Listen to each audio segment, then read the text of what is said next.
Kung dati-rati, mga 300 lang ang kaya natin papag-aralin na maging doktor, maging nurse, medtech, and all College of Health Allied Sciences. Pero mas madali natin maintindihan, College of Medicine. Kung dati-rati 300 lang tayo isang taon, now, ang Maynila, ay awa Diyos, in the next 2 years,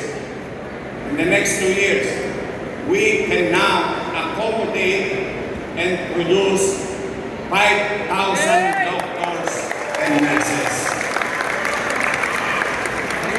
From 300 to 500. Yan ay pera nyo. Sinino ko lang. Episyente kong gagastusin para ang balik, kahit nasa 6 na piya na tayo lahat, ano na kayo, yung pa rin po, kundi na lang ang birthday. Talagang ganun, inaam na lang eh. Pero ito, ang bagay na iiwan natin sa susunod na maraming henerasyon, katulad ng ginawa ni Mayor Lacson, ni Mayor Villegas, na hanggang ngayon, pinakikinabangan natin na kung tawagin ay Pamantasan Lungsod ng Maynila.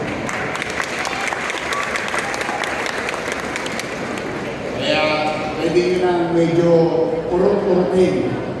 Ako, mag-doktor ka. Sayang kasi libre. Ano mag-tos kasi? Diba? Tapos may baon pa. Diba? May baon pa sa akin. Isang bulig. Now, mag-i-start na tayo. Pero special shoutout lang. Taas nga kamay ng mga senior citizen. Natanggap nyo na? Yung worldwide? Makikita ulit tayo sa April. Basta, matikik, nabalik na. May gatas pa yan ulit this year. Basta, bayan nyo ito sa Maynila, kahabaan ng buhay. Maramihan ng birthday. Hanggang nandiyan kayo, nandito ko. Kahit anong mangyari, kahit anong grupo, pipilitin mo giraos kayo. Naramas natin.